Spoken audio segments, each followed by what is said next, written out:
الذين يؤمنون بالغيب ويقيمون الصلاة ومما رزقناهم ينفقون. جو غیب پر ایمان لاتے ہیں اور نماز قائم کرتے ہیں اور جو ہم نے انہیں رزق دیا ہے اس میں سے خرچ کرتے ہیں.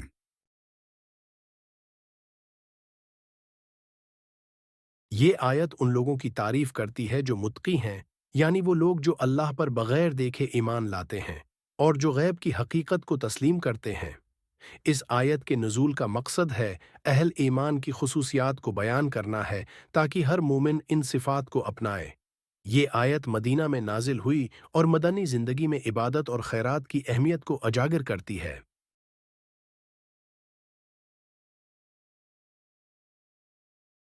اس حصے میں ان لوگوں کی تعریف کی گئی ہے جو بغیر دیکھے اللہ پر اور اس کے احکامات پر ایمان رکھتے ہیں، یعنی جو ان چیزوں کو تسلیم کرتے ہیں جو انسانی آنکھوں سے پوشیدہ ہیں، جیسے اللہ، فرشتے، جنت، جہنم اور آخرت کا دن.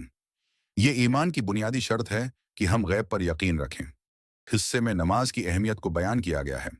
نماز کو قائم کرنا صرف ادا کرنے کا نام نہیں، بلکہ اسے پورے خشوع و خضوع کے ساتھ وقت پر اور باقاعدگی سے پڑھنا شامل ہے. یہ عمل مومن کے ایمان کو مضبوط کرتا ہے اور اللہ کے قریب کرتا ہے.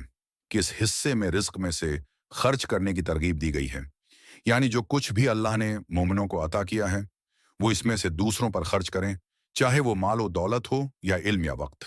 اس میں زکوہ، صدقہ، خیرات اور دوسروں کی مدد شامل ہے.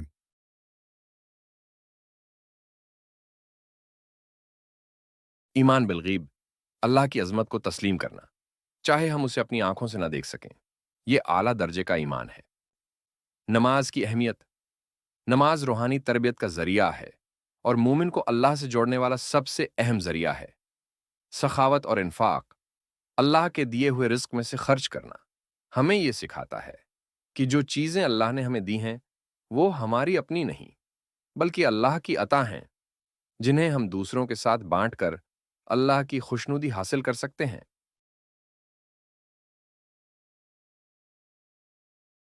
غیب پر ایمان لانے والوں کی تعریف.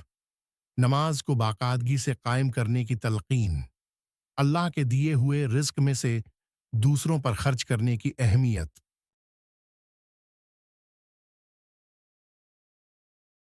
پہلی پوشیدہ حقیقتوں پر یقین. ہوا کی مثال. جیسے ہم ہوا کو اپنی آنکھوں سے نہیں دیکھ سکتے، لیکن اس کی موجودگی کا ہمیں یقین ہوتا ہے کیونکہ ہم اس کے اثرات کے چلنے، سانس لینے کو محسوس کرتے ہیں. اسی طرح غیب پر ایمان لانا بھی ہے. غیب کی چیزیں ہماری آنکھوں سے پوشیدہ ہیں، جیسے اللہ، فرشتے، آخرت کا دن، لیکن ہمیں ان پر یقین رکھنا ہوتا ہے جیسے ہم ہوا پر یقین رکھتے ہیں.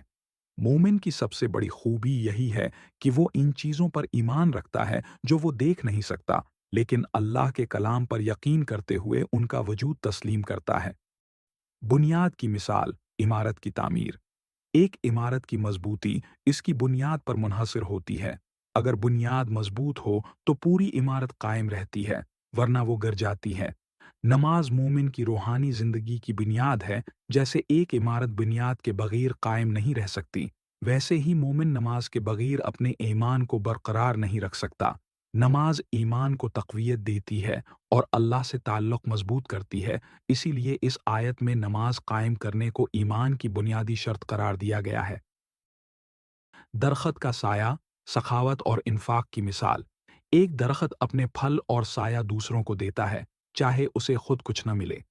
درخت کی یہ صفت اسے دوسروں کے لیے مفید بناتی ہے. اسی طرح مومن کو اللہ کے دیے ہوئے رزق میں سے دوسروں پر خرچ کرنا چاہیے.